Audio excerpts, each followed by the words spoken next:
ನಮಸ್ಕಾರ ಗೆಳೆಯರೆ, ಸೆಲ್ಫಿ ಕ್ಲಾಸಸ್ಗೆ ಸ್ವಾಗತ. ನಾನು ನಾಗರಾಜ್. ಬನ್ನಿ ಗೆಳೆಯರೆ, ಇವತ್ತಿನ ಕ್ಲಾಸ್ನ ಸ್ಟಾರ್ಟ್ ಮಾಡೋಣ. ಗೆಳೆಯರೆ, ಇವತ್ತಿನ ಕ್ಲಾಸ್ನ ಸ್ಟಾರ್ಟ್ ಮಾಡೋದಕ್ಕಿಂತ ಮುಂಚೆ ಇನ್ನೂ ಯಾರು ನಮ್ಮ ಚಾನಲ್ನ ಸಬ್ಸ್ಕ್ರೈಬ್ ಮಾಡಿಲ್ಲ, ಲೈಕ್ ಮಾಡಿ, ಶೇರ್ ಮಾಡಿ, ಸಬ್ಸ್ಕ್ರೈಬ್ ಮಾಡೋದನ್ನು ಮರಿಬೇಡಿ. ಬೆಲ್ ಬಟನ್ನ ಒತ್ತಿ ಗೆಳೆಯರೆ, ಯಾಕಂದರೆ ನಾವು ಅಪ್ಲೋಡ್ ಮಾಡುವಂಥ ವಿಡಿಯೋಗಳ ನೋಟಿಫಿಕೇಶನ್ ತಮಗೆ ಬರ್ತಾ ಇರುತ್ತೆ. ಅದೇ ರೀತಿ ಈ ಹಿಂದೆ ಕೂಡ ನಾವು ವಿಡಿಯೋಗಳನ್ನು ಅಪ್ಲೋಡ್ ಮಾಡಿದ್ದೀವಿ. ಅಪ್ಲೋಡ್ ಮಾಡಿರೋ ವಿಡಿಯೋಗಳ ಲಿಂಕ್ಗಳನ್ನು ಕೆಳಗಡೆ ಡಿಸ್ಕ್ರಿಪ್ಷನ್ ಬಾಕ್ಸಲ್ಲಿ ಕೊಟ್ಟಿದ್ದೀನಿ, ನೋಡಿ ಚೆಕ್ ಮಾಡ್ಕೊಳ್ಳಿ. ಬನ್ನಿ ಹಾಗಾದರೆ ಸ್ಟಾರ್ಟ್ ಮಾಡೋಣ. ಗೆಳೆಯರೆ, ಇವತ್ತಿನ ಕ್ಲಾಸ್ ಸಾಮಾನ್ಯ ಕನ್ನಡ ಭಾಗ 10. ಈ ಹಿಂದೆ ಸಾಮಾನ್ಯ ಕನ್ನಡದ 9 ಭಾಗಗಳನ್ನು ಆಲ್ರೆಡಿ ಅಪ್ಲೋಡ್ ಮಾಡಿದ್ದೀವಿ. ಪ್ಲೇ ಲಿಸ್ಟ್ ಲಿಂಕನ್ನು ಕೆಳಗಡೆ ಡಿಸ್ಕ್ರಿಪ್ಷನ್ ಬಾಕ್ಸಲ್ಲಿ ಕೊಟ್ಟಿದ್ದೀನಿ, ನೋಡಿ ಹೋಗಿ ಚೆಕ್ ಮಾಡ್ಕೊಳ್ಳಿ ಗೆಳೆಯರೆ. ಓಕೆ, ಸೊ ಸ್ಟಾರ್ಟ್ ಮಾಡೋಣ. ಸಾಮಾನ್ಯ ಕನ್ನಡ ಭಾಗ 10. ಗೆಳೆಯರೆ, ಪ್ರಶ್ನೆ ಬಂದು ಮೂಗಿನ ಸಹಾಯದಿಂದ ಉಚ್ಚರಿಸುವ ಅಕ್ಷರಗಳಿಗೆ ಡ್ಯಾಶ್ ಎನ್ನುತ್ತೇವೆ ಅಂತ ಕೇಳ್ತಾ ಇದ್ದಾರೆ. ಆಪ್ಷನ್ ಎ ವ್ಯಂಜನಗಳು, ಆಪ್ಷನ್ ಬಿ ಸ್ವರಗಳು, ಆಪ್ಷನ್ ಸಿ ಅಲ್ಪ ಪ್ರಾಣ, ಆಪ್ಷನ್ ಡಿ ಅನುನಾಸಿಕ. ಮೂಗಿನ ಸಹಾಯದಿಂದ ಉಚ್ಚರಿಸುವ ಅಕ್ಷರಗಳಿಗೆ ಏನಂತ ಕರಿತೀವಿ ಅಂತ ಕೇಳ್ತಾ ಇದ್ದಾರೆ. ಸೊ ಪ್ರಶ್ನೆ ಒಂದರ ಸರಿಯಾದ ಉತ್ತರ ಆಪ್ಷನ್ ಡಿ ಅನುನಾಸಿಕ ಗೆಳೆಯರೆ. ಮೂಗಿನ ಸಹಾಯದಿಂದ ಏನು ಉಚ್ಚಾರವನ್ನು ಮಾಡ್ತೀವಿ, ಯಾವ ಅಕ್ಷರಗಳನ್ನು ಉಚ್ಚಾರ ಮಾಡ್ತೀವಿ ಅವುಗಳನ್ನು ಅನುನಾಸಿಕಗಳು ಅಂತ ಕರಿತೀವಿ. ಯಾವ್ದ್ಯಾವುದು ಅಂದರೆ 5 ಇದೆ. ಒಂದು ನ್ಯ, ನ್ಯ, ಣ, ನ, ಮ, ಇವು ಅನುನಾಸಿಕಗಳು. ಅದೇ ರೀತಿ ವ್ಯಂಜನಗಳು ಎಷ್ಟಿದೆ ಗೆಳೆಯರೆ? ಪ್ರಶ್ನೆಗಳು ಕೇಳ್ತಾರೆ. ಸಾಮಾನ್ಯ ಕನ್ನಡದ ಏನು ಪರೀಕ್ಷೆ ಇರುತ್ತೆ, ಸ್ಪರ್ಧಾತ್ಮಕ ಪರೀಕ್ಷೆ ಸಾಮಾನ್ಯ ಕನ್ನಡ 35 ಅಂಕಗಳ ಪರೀಕ್ಷೆ ಏನಿರುತ್ತೆ, ಅದರಲ್ಲಿ ಯಾವುದನ್ನ ಕೇಳ್ತಾರೆ ಅಂತ ಹೇಳಕ್ ಬರಲ್ಲ. ಪ್ರತಿಯೊಂದನ್ನು ತಾವು ಓದ್ಕೊಂಡು ಹೋಗ್ಬೇಕಾಗತ್ತೆ. ಕನ್ನಡದ ಬಗ್ಗೆ, ಕರ್ನಾಟಕದ ಬಗ್ಗೆ ಮತ್ತು ಕನ್ನಡ ಇತಿಹಾಸ ಮತ್ತು ಕನ್ನಡ ಸಾಹಿತ್ಯದ ಬಗ್ಗೆ ತಾವು ಓದ್ಕೊಂಡು ಹೋಗಲೇಬೇಕು. ಸೊ ವ್ಯಂಜನಗಳು ಎಷ್ಟಿದೆ ಗೆಳೆಯರೆ? ಒಟ್ಟು ವ್ಯಂಜನಗಳಿರೋದು 34. ಅದರಲ್ಲಿ ವರ್ಗೀಯ ವ್ಯಂಜನಗಳಿರೋದು 25, ಅವರ್ಗೀಯ ವ್ಯಂಜನಗಳಿರೋದು 9. ಸೊ ಸ್ವರಗಳು ಎಷ್ಟಿದೆ? ಸ್ವರಗಳು 13, ಅದಿಂದ ಅವರೆಗೂ. ಓಕೆ, ಅದೇ ರೀತಿ ಅಲ್ಪ ಪ್ರಾಣಗಳು ಎಷ್ಟಿದೆ? 10 ಇದೆ. ಅದೇ ರೀತಿ ಮಹಾಪ್ರಾಣಗಳು 10 ಇದೆ. ಅಲ್ಪ ಪ್ರಾಣ ಯಾವುದು? ಕ, ಇದು ಅಲ್ಪ ಪ್ರಾಣ. ಖ, ಇದು ಮಹಾಪ್ರಾಣ. ಅದೇ ರೀತಿ ಅನುನಾಸಿಕಗಳು 5. ಓಕೆ, ಸ್ವರಗಳು, ವ್ಯಂಜನಗಳು, ಅಲ್ಪ ಪ್ರಾಣ, ಮಹಾಪ್ರಾಣ, ಅನುನಾಸಿಕ, ಋಸಸ್ವರಗಳು, ದೀರ್ಘಸ್ವರಗಳು, ಪ್ಲುತಸ್ವರಗಳು, ಇವನ್ನೆಲ್ಲ ನೋಡಿಕೊಂಡು ಓದ್ಕೊಂಡು ಹೋಗಬೇಕಾಗತ್ತೆ ಗೆಳೆಯರೆ. ಓಕೆ, ಸೊ ನೆಕ್ಸ್ಟ್ ನೋಡೋಣ. ಇನ್ನೆರಡು ಬಿಟ್ಟೆ, ಒಂದು ಅನುಸ್ವಾರ, ಒಂದು ವಿಸರ್ಗ. ಅನ್ನೋದು ಅನುಸ್ವಾರ, ಅಹ ಅನ್ನೋದು ವಿಸರ್ಗ. ಓಕೆ, ಸೊ ಪ್ರಶ್ನೆ 1 ಮುಗಿದಿದೆ. ಪ್ರಶ್ನೆ 2, ಗುರುಪದದಲ್ಲಿರುವ ಸ್ವರಗಳು ಎಷ್ಟು ಅಂತ ಕೇಳ್ತಾ ಇದ್ದಾರೆ. Option A 1, option B 2, option C 4, option D 5. ಪದದಲ್ಲಿರುವ ಸ್ವರಗಳು ಎಷ್ಟು ಅಂತ ಕೇಳ್ತಾ ಇದ್ದಾರೆ ಗೆಳೆಯರೆ. ಪ್ರಶ್ನೆ 2 ಸರಿಯಾದ ಉತ್ತರ ಆಪ್ಷನ್ ಬಿ 2. ಗುರುಪದದಲ್ಲಿರುವ ಸ್ವರಗಳು 2. ಓಕೆ, ಪ್ರಶ್ನೆ 3, ಮಾಡನು, ನೋಡನು, ಉಣ್ಣನು, ಕೂಡನು, ಇದು ಡ್ಯಾಶ್ ಕ್ರಿಯಾಪದವಾಗಿದೆ. ಆಪ್ಷನ್ ಎ ನಿಷೇಧಾರ್ಥಕ, ಆಪ್ಷನ್ ಬಿ ವಿದ್ಯಾರ್ಥಕ, ಆಪ್ಷನ್ ಸಿ ವರ್ತಮಾನ ಕಾಲ, ಆಪ್ಷನ್ ಡಿ ಭವಿಷ್ಯತ್ ಕಾಲ. ಮಾಡನು ಅನ್ನೋದು ಏನು, ಯಾವ ಕ್ರಿಯಾಪದ ಅಂತ ಕೇಳ್ತಾ ಇದ್ದಾರೆ. ಪ್ರಶ್ನೆ 3ರ ಸರಿಯಾದ ಉತ್ತರ ಆಪ್ಷನ್ ಎ ನಿಷೇಧಾರ್ಥಕ. ಒಂದು ರೀತಿ ನಿಷೇಧ ಇದೆ ಅದರಲ್ಲಿ. ಮಾಡನು, ಹೋಗನು, ನೋಡನು, ಕೂಡನು, ನಡೆಯನು, ಒಂದು ರೀತಿ ನಿಷೇಧ, ಆಗಲ್ಲಪ್ಪ. ಓಕೆ ಗೆಳೆಯರೆ, ಪ್ರಶ್ನೆ 4, ಜೋಗಿ ಪದದ ತತ್ಸಮ ರೂಪವನ್ನು ಕೇಳ್ತಾ ಇದ್ದಾರೆ. ಆಪ್ಷನ್ ಎ ಭೋಗಿ, ಆಪ್ಷನ್ ಬಿ ಗೂಗಿ, ಆಪ್ಷನ್ ಸಿ ಯೋಗಿ, ಆಪ್ಷನ್ ಡಿ ಜೋಗ. ಜೋಗಿ ಪದದ ತತ್ಸಮ ರೂಪವನ್ನು ನೋಡ್ತಾ ಇದೀವಿ. ಬನ್ನಿ ಗೆಳೆಯರೆ, ಪ್ರಶ್ನೆ 4ರ ಸರಿಯಾದ ಉತ್ತರ ಆಪ್ಷನ್ ಸಿ ಯೋಗಿ. ಜೋಗಿ ಪದದ ತತ್ಸಮ ರೂಪ ಯೋಗಿ ಗೆಳೆಯರೆ, ನೆನಪಿರ್ಲಿ. ಓಕೆ, ಪ್ರಶ್ನೆ 5, ಆದ್ಯ ವಚನಕಾರ ಜೇಡರ ದಾಸಿಮಯ್ಯನ ಅಂಕಿತನಾಮ. ಗೆಳೆಯರೆ, ಸ್ಪರ್ಧಾತ್ಮಕ ಪರೀಕ್ಷೆಗಳಲ್ಲಿ ಅತಿ ಹೆಚ್ಚು ಕೇಳಲಾದ ಪ್ರಶ್ನೆ. ಆದ್ಯ ವಚನಕಾರ ಜೇಡರ ದಾಸಿಮಯ್ಯನ ಅಂಕಿತನಾಮ ಯಾವುದು ಅಂತ ಕೇಳಿದ್ದಾರೆ. Option A Guheshwara, option B Ramanatha, option C Adikeshava, option D Mallikarjuna. ಆದ್ಯ ವಚನಕಾರ ಜೇಡರ ದಾಸಿಮಯ್ಯನವರ ಅಂಕಿತನಾಮ ಯಾವುದು ಅಂತ ನೋಡೋಣ ಬನ್ನಿ ಗೆಳೆಯರೆ. ಪ್ರಶ್ನೆ 5ರ ಸರಿಯಾದ ಉತ್ತರ ಆಪ್ಷನ್ ಬಿ ರಾಮನಾಥ. ಆದ್ಯ ವಚನಕಾರ ಜೇಡರ ದಾಸಿಮಯ್ಯನ ಅಂಕಿತನಾಮ ಯಾವುದು? ರಾಮನಾಥ, ನೆನಪಿರ್ಲಿ. ಓಕೆ, ಪ್ರಶ್ನೆ 6, ಈ ಕೆಳಗಿನ ಪದಗಳಲ್ಲಿ ಅವ್ಯಯ ಪದವಲ್ಲ. ಈ ಕೆಳಗಿನ ಪದಗಳಲ್ಲಿ ಡ್ಯಾಶ್ ಅವ್ಯಯ ಪದವಲ್ಲ. ಯಾವ ಪದ ಅದು? ಆಪ್ಷನ್ ಎ ಚೆನ್ನಾಗಿ, ಆಪ್ಷನ್ ಬಿ ಮೆಲ್ಲಗೆ, ಆಪ್ಷನ್ ಸಿ ಸುಮ್ಮನೆ, ಆಪ್ಷನ್ ಡಿ ಮನೆ. ಈ ಕೆಳಗಿನ ಪದಗಳಲ್ಲಿ ಡ್ಯಾಶ್ ಅವ್ಯಯ ಪದವಲ್ಲ. ಈ 4ರಲ್ಲಿ ಯಾವುದು ಅವ್ಯಯ ಪದವಲ್ಲ ಅಂತ ಕೇಳ್ತಾ ಇದ್ದಾರೆ. ಇದರಲ್ಲಿ 3 ಅವ್ಯಯ ಪದಗಳಿವೆ, ಒಂದು ಮಾತ್ರ ಅವ್ಯಯ ಪದವಲ್ಲ. ಅದು ಯಾವುದು ನೋಡೋಣ ಬನ್ನಿ ಗೆಳೆಯರೆ. ಪ್ರಶ್ನೆ 6ರ ಸರಿಯಾದ ಉತ್ತರ ಆಪ್ಷನ್ ಡಿ ಮನೆ. ಮನೆ ಅನ್ನೋದು ಒಂದು ಅವ್ಯಯ ಪದವಲ್ಲ. ಚೆನ್ನಾಗಿ, ಮೆಲ್ಲಗೆ, ಸುಮ್ಮನೆ ಇವೆಲ್ಲ ಈ ಮೂರು ಕೂಡ ಅವ್ಯಯ ಪದಗಳು. ಮನೆ ಬಂದ್ಬಿಟ್ಟು ನಾಮಪದ ಗೆಳೆಯರೆ. ಮನೆ ಬಂದ್ಬಿಟ್ಟು ನಾಮಪದ, ನೆನ್ಪಿರ್ಲಿ. ಪ್ರಶ್ನೆ 7, ಕನ್ನಡ ಸಾಹಿತ್ಯ ಚರಿತ್ರೆಯಲ್ಲಿ ತುಂಬಾ ಪ್ರಾಚೀನವಾದ ಕೃತಿ ಯಾವುದು ಅಂತ ಕೇಳ್ತಾ ಇದ್ದಾರೆ. ಆಪ್ಷನ್ ಎ ಕವಿರಾಜ ಮಾರ್ಗ, ಇದನ್ನ ಶ್ರೀ ವಿಜಯ ಬರೆದಿದ್ದಾನೆ. ಆಪ್ಷನ್ ಬಿ ವಡ್ಡಾರಾಧನೆ, ಇದನ್ನ ಶಿವಕೋಟ್ಯಾಚಾರ್ಯರು ಬರೆದಿದ್ದಾರೆ. ಆಪ್ಷನ್ ಸಿ ಆದಿಪುರಾಣ ಮತ್ತು ಆಪ್ಷನ್ ಡಿ ವಿಕ್ರಮಾರ್ಜುನ ವಿಜಯ. ಈ ಎರಡು ಕೃತಿಗಳನ್ನ ಪಂಪ ರಚನೆ ಮಾಡಿದ್ದಾನೆ. ನೆನ್ಪಿರ್ಲಿ, ಕವಿರಾಜ ಮಾರ್ಗ ಶ್ರೀ ವಿಜಯ, ವಡ್ಡಾರಾಧನೆ ಶಿವಕೋಟ್ಯಾಚಾರ್ಯ, ಆದಿಪುರಾಣ ಪಂಪ, ವಿಕ್ರಮಾರ್ಜುನ ವಿಜಯ ಪಂಪ. ಓಕೆ, ಸೊ ಕನ್ನಡ ಸಾಹಿತ್ಯ ಚರಿತ್ರೆಯಲ್ಲಿ ತುಂಬಾ ಪ್ರಾಚೀನವಾದ ಕೃತಿ ಕೇಳ್ತಾ ಇದ್ದಾರೆ. ಪ್ರಶ್ನೆ 7ರ ಸರಿಯಾದ ಉತ್ತರ ಆಪ್ಷನ್ ಎ ಕವಿರಾಜ ಮಾರ್ಗ ಗೆಳೆಯರೆ. ಕವಿರಾಜ ಮಾರ್ಗ ತುಂಬಾ ಪುರಾತನವಾದ ಪ್ರಾಚೀನವಾದ ಒಂದು ಕೃತಿ.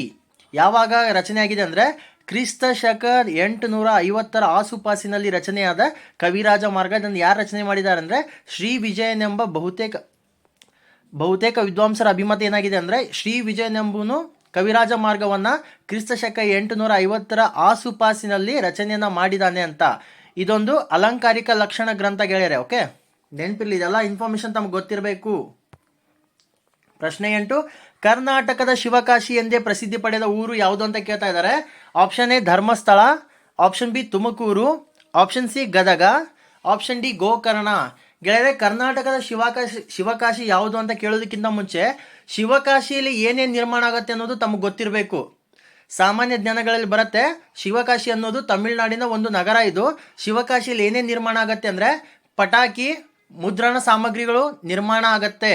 ಪಟಾಕಿ ಮತ್ತು ಮುದ್ರಣ ಪೇಪರ್ಗಳೇನಿದೆ, ಪೇಪರ್ಗಳು, ಮುದ್ರಣ ಸಾಮಗ್ರಿಗಳೇನಿದೆ ಅದೆಲ್ಲ ಶಿವಕಾಶಿಯಲ್ಲಿ ನಿರ್ಮಾಣ ಆಗುತ್ತೆ. ನಿರ್ಮಾಣವನ್ನು ಮಾಡ್ತಾರೆ. ದೊಡ್ಡ ದೊಡ್ಡ ಫ್ಯಾಕ್ಟ್ರಿಗಳಿದೆ ಅಲ್ಲಿ. ದೊಡ್ಡದು ಇದರದೊಂದು ಒಂದು ಏನು ಇಂಡಸ್ಟ್ರಿಯಲ್ ಎಸ್ಟೇಟ್ ಇದೆ ಭಾಳ ದೊಡ್ಡದು ಶಿವಕಾಶಿಯಲ್ಲಿ. ಓಕೆ, ಸೊ ಅದೇ ರೀತಿ ಕರ್ನಾಟಕ ಶಿವಕಾಶಿ ಅಂತ ಯಾವ ಊರು ಪ್ರಸಿದ್ಧಿ ಪಡೆದಿದೆ ಅಂತ ಕೇಳಿದ್ದಾರೆ. Option A Dharmasthala, option B Tumakuru, option C Gadag, option D Gokarna. ಗೆಳೆಯರೆ, ಪ್ರಶ್ನೆ 8ರ ಸರಿಯಾದ ಉತ್ತರ ಆಪ್ಷನ್ ಸಿ ಗದಗ ಗೆಳೆಯರೆ. ಕರ್ನಾಟಕದ ಶಿವಕಾಶಿ ಎಂದು ಪ್ರಸಿದ್ಧ ಪಡೆದ ಊರು ಗದಗ. ಯಾಕೆ ಗದಗ ಅಂದರೆ ಗದಗ್ನಲ್ಲೂ ಕೂಡ ಮುದ್ರಣ ಕೈಗಾರಿಕೆಗೆ ಹೆಸರುವಾಸಿಯಾದಂಥ ಒಂದು ಊರಿದು. ಶಿವಕಾಶಿಯಲ್ಲಿ ಯಾವ ರೀತಿ ಮುದ್ರಣ ಕೈಗಾರಿಕೆಗಳು ಇವೆಯೋ ಅದೇ ರೀತಿ ಗದಗ್ನಲ್ಲಿ ಕೂಡ ಮುದ್ರಣ ಕೈಗಾರಿಕೆಗಳು ಹೆಚ್ಚಾಗಿ ನಮಗೆ ಕಂಡು ಬರುತ್ತೆ. ಅದಕ್ಕಾಗಿ ಗದಗನ್ನ ಕರ್ನಾಟಕದ ಶಿವಕಾಶಿ ಅಂತ ಕರೆಯಲಾಗುತ್ತೆ ಗೆಳೆಯರೆ. ಪ್ರಶ್ನೆ 9, ಕನ್ನಡದಲ್ಲಿ ಜ್ಞಾನಬೋಧಕ ಎಂಬ ಪತ್ರಿಕೆಯನ್ನು ಡ್ಯಾಶ್ ಸ್ಥಾಪಿಸಿದರು. Option A Venkata Rangokatti, option B Hardekar Manjappa, option C Basappa Shastri, option D Aluru ವೆಂಕಟರಾಯರು. ಕನ್ನಡದಲ್ಲಿ ಜ್ಞಾನಬೋಧಕ ಎಂಬ ಪತ್ರಿಕೆಯನ್ನು ಯಾರು ಸ್ಥಾಪನೆ ಮಾಡಿದ್ದಾರೆ ಅಂತ ಕೇಳ್ತಾ ಇದ್ದಾರೆ. ಪ್ರಶ್ನೆ 9ರ ಸರಿಯಾದ ಉತ್ತರ ಆಪ್ಷನ್ ಎ ವೆಂಕಟ ರಂಗೋಕಟ್ಟಿ ಅವರು ಕನ್ನಡದಲ್ಲಿ ಜ್ಞಾನಬೋಧಕ ಎಂಬ ಪತ್ರಿಕೆಯನ್ನು ಸ್ಥಾಪನೆಯನ್ನು ಮಾಡ್ತಾರೆ. ಗೆಳೆಯರೆ, ಒಂದು ಕ್ಲಾಸ್ ನಾನು ಕನ್ನಡದ ಏನು ಪ್ಲೇಲಿಸ್ಟ್ ಇದೆ, ಸಾಮಾನ್ಯ ಕನ್ನಡ ಏನು ಪ್ಲೇಲಿಸ್ಟ್ ಇದೆ ಆ ಪ್ಲೇಲಿಸ್ಟ್ನಲ್ಲಿ ಒಂದು ಕ್ಲಾಸ್ ಆಲ್ರೆಡಿ ಮಾಡಿದ್ದೀನಿ ಕನ್ನಡ ಪತ್ರಿಕೆಗಳ ಬಗ್ಗೆ. ಓಕೆ, ಹೋಗಿ ನೋಡ್ಕೊಂಡು ಓದ್ಕೊಳ್ಳಿ. ಓಕೆ, ಸೊ ಪ್ರಶ್ನೆ 10, 14 ಸಾಲಿನ ಕವಿತೆಗೆ ಡ್ಯಾಶ್ ಅಂತ ಕರೀತಾರೆ. ಏನಂತ ಕರೀತಾರೆ? ಆಪ್ಷನ್ ಎ ಷಟ್ಪದಿ, option B sonnet, option C ಕಂದ, ಆಪ್ಷನ್ ಡಿ ಕಥನ ಕವನ. 14 ಸಾಲಿನ ಕವಿತೆಗೆ ಡ್ಯಾಶ್ ಎನ್ನುತ್ತಾರೆ. ಏನಂತಾರೆ ಗೆಳೆಯರೆ? ಪ್ರಶ್ನೆ 10ರ ಸರಿಯಾದ ಉತ್ತರ ಆಪ್ಷನ್ ಬಿ ಸಾನೆಟ್ ಅಂತ ಕರೀತಾರೆ. 14 ಸಾಲಿನ ಕವಿತೆಗೆ ಸಾನೆಟ್ ಅಂತ ಕರೀತಾರೆ. 6 ಪಾದದ ಕವಿತೆಗೆ, 6 ಪಾದ ಏನಿರುತ್ತೆ ಆ ಕವಿತೆಗೆ ಷಟ್ಪದಿ ಅಂತ ಕರೀತಾರೆ. 4 ಸಾಲಿನ ಕವಿತೆಗೆ ಕಂದ ಪದ್ಯ ಅಂತ ಕರೀತಾರೆ.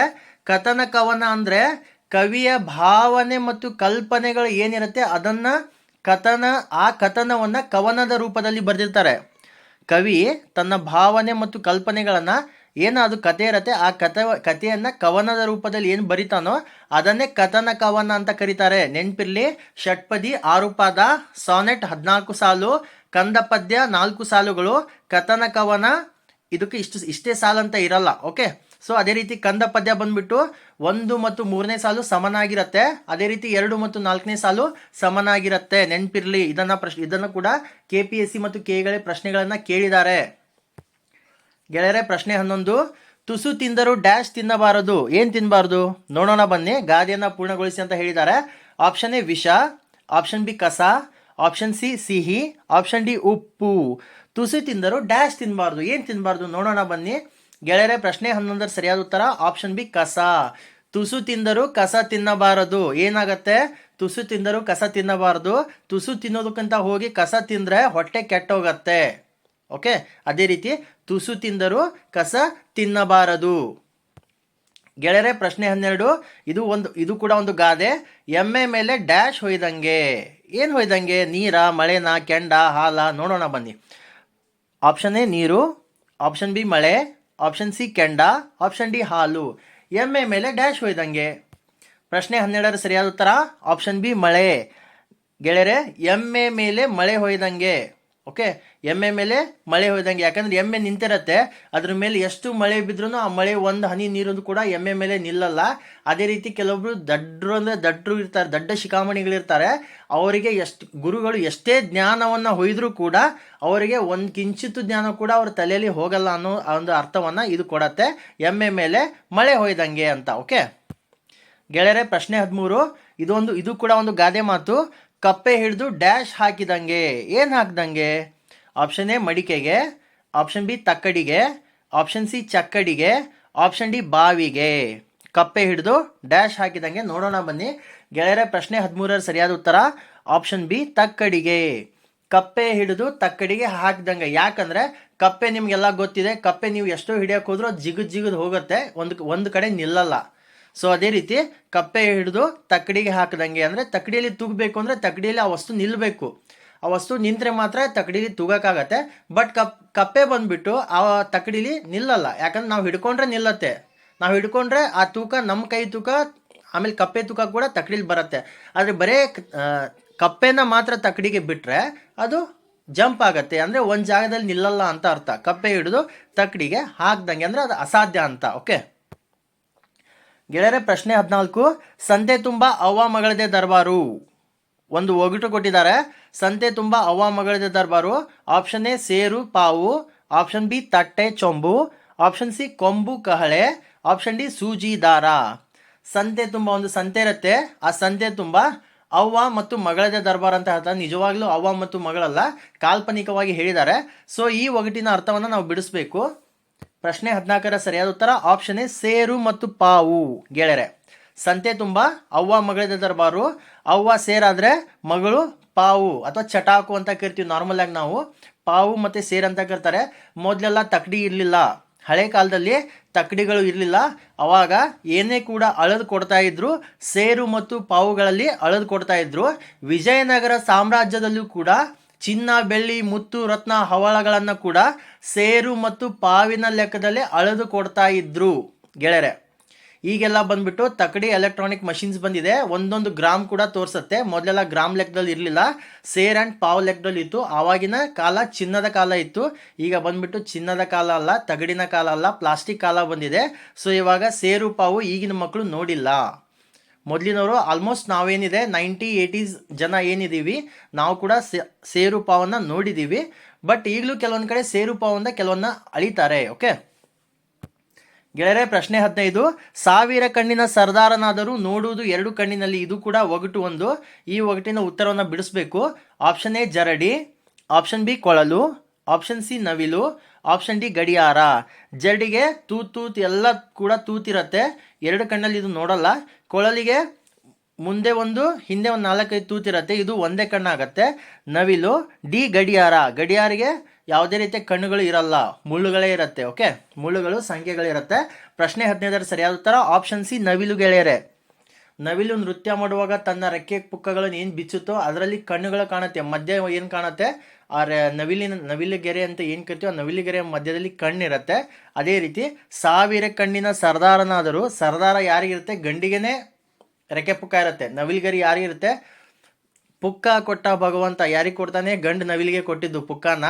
ಗಂಡು ನವಿಲು ಹೆಣ್ಣು ನವಿಲಿಗೆ ಮೆಚ್ಚೋದಕ್ಕೆ ಕುಣಿಬೇಕು. ಕುಣಿದು ಸುಸ್ತಾದರೆ ಆಮೇಲೆ ಹೆಣ್ಣು ನವಿಲು ಮೆಚ್ಕೊಂಡು ಮುಂದೆ ಸಂತಾನ ಇದನ್ನಾಗತ್ತೆ, ಅದು ಬೇರೆ ಮಾತು.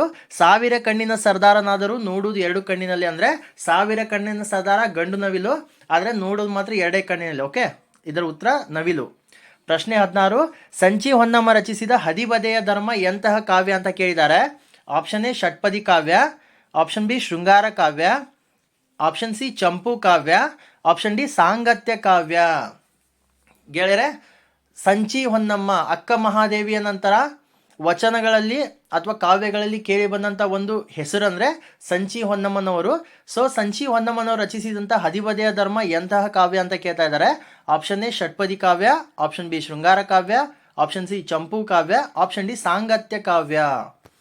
ಗೆಳೆಯರೆ ಪ್ರಶ್ನೆ 16ರ ಸರಿಯಾದ ಉತ್ತರ ಆಪ್ಷನ್ ಡಿ ಸಾಂಗತ್ಯ ಕಾವ್ಯ. ಇದು ಮದುವೆ ಆದಂತಹ ಮಡದಿ ಮನೇಲಿ ಏನಿರ್ತಾಳೆ ಆ ಮಡದಿಯ ಬಗ್ಗೆ ಬರೆದಂತಹ ಒಂದು ಕಾವ್ಯ ಅಂದ್ರೆ ಹದಿಬದೆಯ ಧರ್ಮ. ಇದನ್ನ ಸಂಚಿ ಹೊನ್ನಮ್ಮನವರು ಬರೀತಾರೆ. ಸುಮಾರು 16ನೇ ಶತಮಾನದಲ್ಲಿ ಮೈಸೂರು ಸಂಸ್ಥಾನದಲ್ಲಿ ಇರ್ತಾರೆ ಸಂಚಿ ಹೊನ್ನಮ್ಮನವರು. ಓಕೆ, ಪ್ರಶ್ನೆ 17 ಪಯಣ ಈ ಪದದ ಮೂಲ ರೂಪವನ್ನು ಕೇಳ್ತಾ ಇದ್ದಾರೆ. ಆಪ್ಷನ್ ಎ ಪಯಣ, ಆಪ್ಷನ್ ಬಿ ಪ್ರಯಾಣ, ಆಪ್ಷನ್ ಸಿ ಪ್ರಧಾನ, ಆಪ್ಷನ್ ಡಿ ಪ್ರಣಯ. ಪಯಣ ಈ ಪದದ ಮೂಲ ರೂಪವನ್ನು ಕೇಳ್ತಾ ಇದ್ದಾರೆ. ಪ್ರಶ್ನೆ 17ರ ಸರಿಯಾದ ಉತ್ತರ ಆಪ್ಷನ್ ಬಿ ಪ್ರಯಾಣ. ಗೆಳೆಯರೆ ಪಯಣ ಈ ಪದದ ಮೂಲ ರೂಪ ಪ್ರಯಾಣ. ಪ್ರಯಾಣ ಅಂದ್ರೆ ಒಂದೂರಿಂದ ಇನ್ನೊಂದೂರಿಗೆ ಪಯಣಿಸುವುದು. ಓಕೆ, ಪ್ರಶ್ನೆ 18 ಮಳೆಗಾಲ ಎಂಬುದು ಡ್ಯಾಶ್. ಈ ಕೆಳಗೆ ಕೊಟ್ಟಿರೋದ್ರಲ್ಲಿ ಮಳೆಗಾಲ ಎಂಬುದು ಡ್ಯಾಶ್ ಏನು ಅಂತ ಕೇಳ್ತಾ ಇದ್ದಾರೆ. ಆಪ್ಷನ್ ಎ ದ್ವಿಗು ಸಮಾಸ, ಆಪ್ಷನ್ ಬಿ ತತ್ಪುರುಷ ಸಮಾಸ, ಆಪ್ಷನ್ ಸಿ ಅಂಶಿ ಸಮಾಸ, ಆಪ್ಷನ್ ಡಿ ಕರ್ಮಧಾರೆಯ ಸಮಾಸ. ಮಳೆಗಾಲ ಎಂಬುದು ಡ್ಯಾಶ್ ಅಂತ ಕೇಳಿದ್ದಾರೆ. ಪ್ರಶ್ನೆ 18ರ ಸರಿಯಾದ ಉತ್ತರ ಆಪ್ಷನ್ ಬಿ ತತ್ಪುರುಷ ಸಮಾಸ. ಗೆಳೆಯರೆ ಯಾಕೆ ತತ್ಪುರುಷ ಸಮಾಸ ಅಂದ್ರೆ ಎರಡು ನಾಮಪದಗಳು ಸೇರಿ ಸಮಾಸವಾದಾಗ ಉತ್ತರ ಪದದ ಅರ್ಥವು ಪ್ರಧಾನವಾಗಿ ಇರುವ ಸಮಸ್ತ ಪದಕ್ಕೆ ತತ್ಪುರುಷ ಸಮಾಸವೆಂದು ಹೆಸರು. ಏನಾಗತ್ತೆ, ಎರಡು ನಾಮಪದಗಳು ಸೇರಿ ಸಮಾಸವಾದಾಗ ಉತ್ತರ ಪದದ ಅರ್ಥ ಪ್ರಧಾನವಾಗತ್ತೆ. ಇಲ್ಲಿ ಯಾವ ಕಾಲ? ಮಳೆಗಾಲ. ಓಕೆ, ಅದಕ್ಕೆ ಇದು ತತ್ಪುರುಷ ಸಮಾಸ. ಓಕೆ, ಪ್ರಶ್ನೆ 19 ತಾಳುವಿಕೆಗಿಂತ ತಪವೂ ಇಲ್ಲ ಅಂತ ಹೇಳ್ತಾರೆ ದೊಡ್ಡವರು. ಹಿರಿಯರು ಏನ್ ಹೇಳ್ತಾರೆ? ತಾಳುವಿಕೆ, ತಾಳ್ಮೆ ಏನಿರುತ್ತೆ, ತಾಳುವಿಕೆ ಅಂದ್ರೆ ತಾಳ್ಮೆನೆ. ಸೊ ತಾಳ್ಮೆಗಿಂತ ದೊಡ್ಡ ತಪ ಇಲ್ಲ ಅಂತ ಹೇಳ್ತಾರೆ. ತಾಳ್ಮೆ ಒಂದು ಬಹುದೊಡ್ಡ ಒಂದು ತಪಸ್ಸಿದ್ದ ಹಾಗೆ. ಯಾಕಂದ್ರೆ ತಾಳ್ಮೆ ಎಲ್ರಿಗೂ ಸಿಗಲ್ಲ, ಎಲ್ರಿಗೂ ತಾಳ್ಮೆ ಇರಲ್ಲ. ನಾವು ಒಂದು 5 ನಿಮಿಷ ತಾಳ್ತೀವಿ, 10 ನಿಮಿಷ, ಅರ್ಧ ಗಂಟೆ ಆದ್ರೆ ಸಿಟ್ಟು ಬಂದ್ಬಿಡುತ್ತೆ ನಮಗೆ. ಏನಪ್ಪ ಇವನು ಇಷ್ಟೊತ್ತು ಕಾಯಿಸ್ತಾ ಇದ್ದಾನೆ, ಗೊತ್ತಾಗುತ್ತೋ ಇಲ್ಲಿ ಇವನಿಗೆ ಅಂದ್ರೆ. ಎಲ್ಲೋ ನಾವು ಯಾವುದೊಂದು ಆಫೀಸ್ಗೆ ಹೋಗಿರ್ತೀವಿ, 10 ಗಂಟೆ ಓಪನ್ ಆಗಬೇಕಾಗಿರುತ್ತೆ. 10 ಗಂಟೆ ಓಪನ್ ಆಗಬೇಕಾಗಿರೋ ಆಫೀಸು 10:20 ಆದರೂ ಕೂಡ ನಮಗೆ ಸಿಟ್ಟು ಬಂದ್ಬಿಡತ್ತೆ. ತಾಳ್ಮೆನೇ ಇರಲ್ಲ, ಏನೋ ಆಗಿರುತ್ತೆ ಬಟ್ ತಾಳ್ಮೆ ಇರಲ್ಲ. ಅದಕ್ಕೆ ತಾಳುವಿಕೆಗಿಂತ ತಪವೂ ಇಲ್ಲ ಅಂತ ಹೇಳ್ತಾರೆ. ಈ ತಾಳುವಿಕೆಗಿಂತ ತಪವೂ ಇಲ್ಲ ಅಂತ ಹೇಳಿದಂಥ ಕೀರ್ತನಕಾರರು ಯಾರು ಅಂತ ಕೇಳ್ತಾ ಇದ್ದಾರೆ. ಆಪ್ಷನ್ ಎ ಕನಕದಾಸರು, ಆಪ್ಷನ್ ಬಿ ಪುರಂದರದಾಸರು, ಆಪ್ಷನ್ ಸಿ ಸರ್ವಜ್ಞ, ಆಪ್ಷನ್ ಡಿ ವಾದಿರಾಜರು. ಗೆಳೆಯರೆ ಪ್ರಶ್ನೆ 19ರ ಸರಿಯಾದ ಉತ್ತರ ಆಪ್ಷನ್ ಡಿ ವಾದಿರಾಜರು. ವಾದಿರಾಜರು ಏನು ಹೇಳ್ತಾರೆ? ತಾಳುವಿಕೆಗಿಂತ ತಪವೂ ಇಲ್ಲ ಅಂತ ಹೇಳ್ತಾರೆ. ವಾದಿರಾಜರು ಕ್ರಿಸ್ತಶಕ 1480ರಿಂದ 1600ರವರೆಗೆ ತಾವು ಜೀವಿತಾವಧಿಯಲ್ಲಿ ಇದ್ರು. ಕನ್ನಡ ಹರಿದಾಸ ಪಂಥದ ಪ್ರಮುಖರಲ್ಲೊಬ್ರು. ಇವರು ವ್ಯಾಸರಾಯರ ಪ್ರಮುಖ ಶಿಷ್ಯರಲ್ಲಿ ಸೋದೆಯ ಮಠಾಧಿಪತಿಗಳಾಗಿದ್ದ ವಾದಿರಾಜರು. ಓಕೆ, ವಾದಿರಾಜರು ಸೋದೆಯ ಮಠಾಧಿಪತಿಗಳಾಗಿದ್ರು ಮತ್ತು ವ್ಯಾಸರಾಯರ ಶಿಷ್ಯರಾಗಿದ್ರು. ಗೆಳೆಯರೆ ನಮ್ಮ ಇವತ್ತಿನ ಈ ಕ್ಲಾಸ್ನ ಅಂತಿಮ ಮತ್ತು ಕೊನೆಯ ಪ್ರಶ್ನೆ 20 ವಿದ್ರೂಪ ಪದದ ವಿರುದ್ಧಾರ್ಥಕ ಪದವನ್ನು ಕೇಳ್ತಾ ಇದ್ದಾರೆ. ಆಪ್ಷನ್ ಎ ತದ್ರೂಪ, ಆಪ್ಷನ್ ಬಿ ಸುದ್ರೂಪ, ಆಪ್ಷನ್ ಸಿ ಸುರೂಪ, ಆಪ್ಷನ್ ಡಿ ಕುರೂಪ. ವಿದ್ರೂಪ ಪದದ ವಿರುದ್ಧಾರ್ಥಕ ಪದವನ್ನು ಕೇಳ್ತಾ ಇದ್ದಾರೆ. ಈ ರೀತಿ ಪದಗಳನ್ನು ಕೇಳಿದಾಗ ನಾವು ಈಸಿಲಿ ಏನು ಓದಿರ್ತೀವಿ ಅದನ್ನು ಹಾಕಿಬಿಡ್ತೀವಿ, ಅದನ್ನು ಟಿಕ್ ಮಾಡಿ ಬಂದ್ಬಿಡ್ತೀವಿ. ಆದರೆ ಕೆಲವೊಂದು ಸಾರಿ ಯೋಚನೆ ಮಾಡಿ ಟಿಕ್ ಮಾಡಬೇಕಾಗತ್ತೆ. ಯಾಕಂದರೆ ನಮ್ಮನ್ನು ಕನ್ಫ್ಯೂಸ್ ಮಾಡಿರ್ತಾರೆ. ಯಾವುದು ಸಾಮಾನ್ಯ ಕನ್ನಡ ಪರೀಕ್ಷೆಯಲ್ಲಿ ಯಾವುದು ಈಸಿಯಾಗಿ ಕೇಳಿರ್ತಾರೆ ಅಲ್ಲಿ ಕನ್ಫ್ಯೂಷನ್ ಇರುತ್ತೆ. ಅದಕ್ಕಾಗಿ 1 ನಿಮಿಷ ನೋಡಿ ಯೋಚನೆ ಮಾಡಿ ಟಿಕ್ ಮಾಡಿ ಬನ್ನಿ, ಇಲ್ಲಾಂದರೆ 0.25 ಮಾರ್ಕ್ಸ್ ತಮ್ಮದು ಡಿಡಕ್ಟ್ ಆಗುತ್ತೆ. ಓಕೆ ಗೆಳೆಯರೆ ಪ್ರಶ್ನೆ 20ರ ಸರಿಯಾದ ಉತ್ತರ ಆಪ್ಷನ್ ಸಿ ಸುರೂಪ. ವಿದ್ರೂಪ ಪದದ ವಿರುದ್ಧಾರ್ಥಕ ಪದ ಸುರೂಪ. ಕೆಲವೊಬ್ರು ಯೋಚನೆ ಮಾಡಿರ್ತಾರೆ ತದ್ರೂಪ ಅಂತ. ತದ್ರೂಪ ಅಂದ್ರೆ ಒಬ್ಬರ ತರ ಇನ್ನೊಬ್ರು ಅಂತ. ತದ್ರೂಪಿಗಳು ಅಂತಾರೆ. ಒಬ್ಬರ ತರ ಇನ್ನೊಬ್ರು ಇರೋದಕ್ಕೆ ತದ್ರೂಪಿಗಳು ಅಂತಾರೆ. ಆದ್ರೆ ಇಲ್ಲಿ ವಿದ್ರೂಪದ ಪದದ ವಿರುದ್ಧಾರ್ಥಕ ಪದವನ್ನು ಕೇಳ್ತಾ ಇದ್ದಾರೆ, ಸುರೂಪ ಅಂತ ಅರ್ಥ. ಓಕೆ, ವಿರುದ್ಧಾರ್ಥಕ ಪದ ವಿದ್ರೂಪ ಪದದ ವಿರುದ್ಧಾರ್ಥಕ ಪದ ಸುರೂಪ, ನೆನ್ಪಿರ್ಲಿ. ಗೆಳೆಯರೆ ನಮ್ಮ ವಿಡಿಯೋಗಳು ತಮಗೆ ಇಷ್ಟವಾದಲ್ಲಿ ಲೈಕ್ ಮಾಡಿ, ಶೇರ್ ಮಾಡಿ, ಸಬ್ಸ್ಕ್ರೈಬ್ ಮಾಡೋದನ್ನ ಮರಿಬೇಡಿ. ಬೆಲ್ ಬಟನ್ನ ಒತ್ತಿ ಗೆಳೆಯರೆ. ಯಾಕಂದ್ರೆ ನಾವು ಅಪ್ಲೋಡ್ ಮಾಡುವಂಥ ವಿಡಿಯೋಗಳ ನೋಟಿಫಿಕೇಶನ್ ತಮಗೆ ಬರ್ತಾ ಇರುತ್ತೆ. ಅದೇ ರೀತಿ ನಾವು ತಿಳಿಸಿಕೊಟ್ಟಂಥ ಮಾಹಿತಿಗಳ ಬಗ್ಗೆ ಅಥವಾ ನಮ್ಮ ಕ್ಲಾಸ್ಗಳ ಬಗ್ಗೆ ಏನಾದರೂ ಅಭಿಪ್ರಾಯಗಳು ಅಥವಾ ಕಮೆಂಟ್ಗಳಿದ್ದಲ್ಲಿ ದಯವಿಟ್ಟು ಕಮೆಂಟ್ ಸೆಕ್ಷನಲ್ಲಿ ಕಮೆಂಟ್ ಮಾಡಿ. ನಾವು ನಿಮ್ಮ ಕಮೆಂಟ್ಗಳನ್ನು ನೋಡ್ತೀವಿ ಗೆಳೆಯರೆ. ಮತ್ತೆ ನಾವು ಮುಂದಿನ ಕ್ಲಾಸಲ್ಲಿ ಭೇಟಿಯಾಗೋಣ. ಧನ್ಯವಾದಗಳು ಗೆಳೆಯರೆ.